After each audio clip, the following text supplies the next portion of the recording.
Doctor Mariyappan, இந்திய மருத்துவ சங்கத்தினுடைய கோவை கிளையினுடைய தலைவர். இன்று இந்தியா முழுவதும் ஒரு நாள் முழு வேலைநிறுத்தம் செய்து கொண்டிருக்கின்றோம். மத்திய அரசு கொண்டு வந்த தேசிய மருத்துவ ஆணைய சட்டத்தை எதிர்த்து நாங்கள் இந்த வேலைநிறுத்தத்தை செய்து கொண்டிருக்கின்றோம்.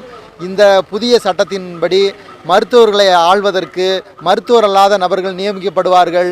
மேலும் மருத்துவம் படிக்காத துணை மருத்துவம் படித்தவர்களும் மருத்துவர்களாகும் வாய்ப்பை இந்த சட்டம் வழிவகுக்கின்றது. இது ஏற்கனவே தகுதியான மருத்துவர்களுக்கு போட்டியை உண்டாக்கும்.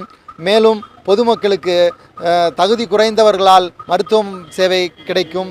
இது பொதுமக்களுக்கு ஏற்படும் பாதிப்பாகும்.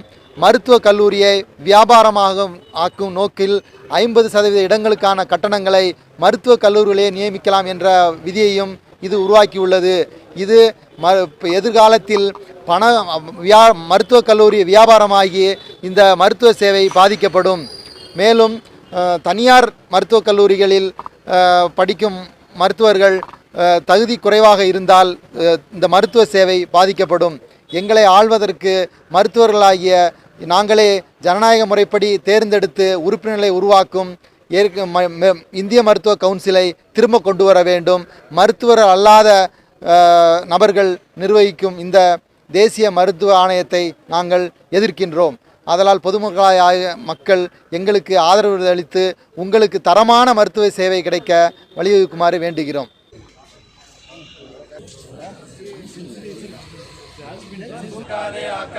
பார்மசிஸ்டை டாக்டர் ஆக்காதே.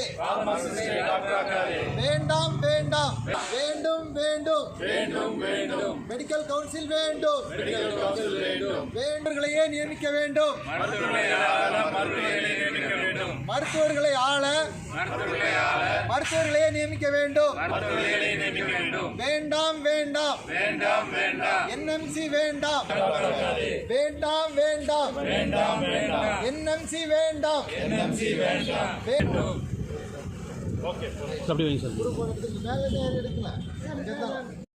மருத்துவ நண்பர்களே, உங்களுக்கு ஒரு அதிர்ச்சியான செய்தி இதன் மூலம் கூற கடமைப்படுகின்றேன்.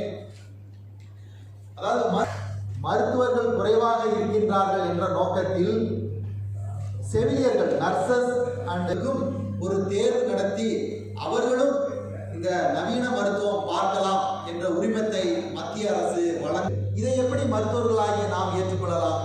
ஏற்கனவே 5 ஆண்டுகள் படித்தவர்களுக்கும் இடையில் ஒரு தகுதியை பெறுவர். நீங்கள் மருத்துவக் கல்லூரியை அதிகப்படுத்தி மருத்துவ படிப்பு இடங்களை தகுதி குறைந்த ஒரு நபரை தகுதி அதிகமான நபருடன் ஒப்பிட்டு அவர்களுக்கு சமமாக பணி செய்ய உரிமம் தர முடியும். ஒரு இந்திய அளவில் முழு வேலை நிறுத்தத்தை இந்த மருத்துவர்கள் செய்ய வேண்டிய நிலையில் இருக்கின்றோம்.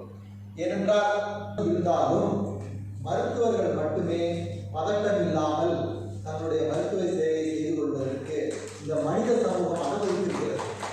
பொதுமக்களும் பிற அரசு அதிகாரிகளும் சிறிது பதட்டம் இல்லாமல் இருக்கின்றார்கள். இது எங்கே போய் சொல்ல? பொதுமக்களை நாங்கள் சந்திக்கிறதுக்கு நாங்கள் அரசியல்வாதிகள் அல்ல, சொற்பொழிவாளர்கள் அல்ல. எங்களுக்கு தெரிந்ததெல்லாம் வேலை நிறுத்தத்தை நடத்தி கொண்டிருக்கின்றோம். இதை நாங்கள் மகிழ்ச்சியோடு செய்யவில்லை, வருத்தத்தோடு தான் செய்து கொண்டிருக்கிறோம். அதிகாரம் படைத்த அரசுக்கும் நாங்கள் உள்ள தகுதி ஏதாவது குறைவாக இருக்குது, இப்போதுள்ள விஞ்ஞானத்துக்கு ஏற்றபடி இல்லை என்றால் எங்களுக்கு புதிய பயிற்சியை கொடுங்கள், அதிகமடைய வேண்டும் கேட்கலாம். உதாரணத்துக்கு இங்கு மருத்துவர்களை பற்றாக்குறை என்று இந்த கூட்டாட்சி தத்துவத்தில் இந்த வேற்றுமையை எப்படி நாம் களைவது? மாநில அரசாங்கங்கள் மருத்துவர்களை நியமிக்க அனைத்து மக்களும் அனைத்து மருத்துவ சேவை கிடைக்கும். இந்த ஒரு முயற்சியையும் இந்த அரசாங்கம் எடுக்கலாம். ஏனென்றால் அவர்களுக்கு விதி பற்றாக்குறை. ஒரு மருத்துவருக்கு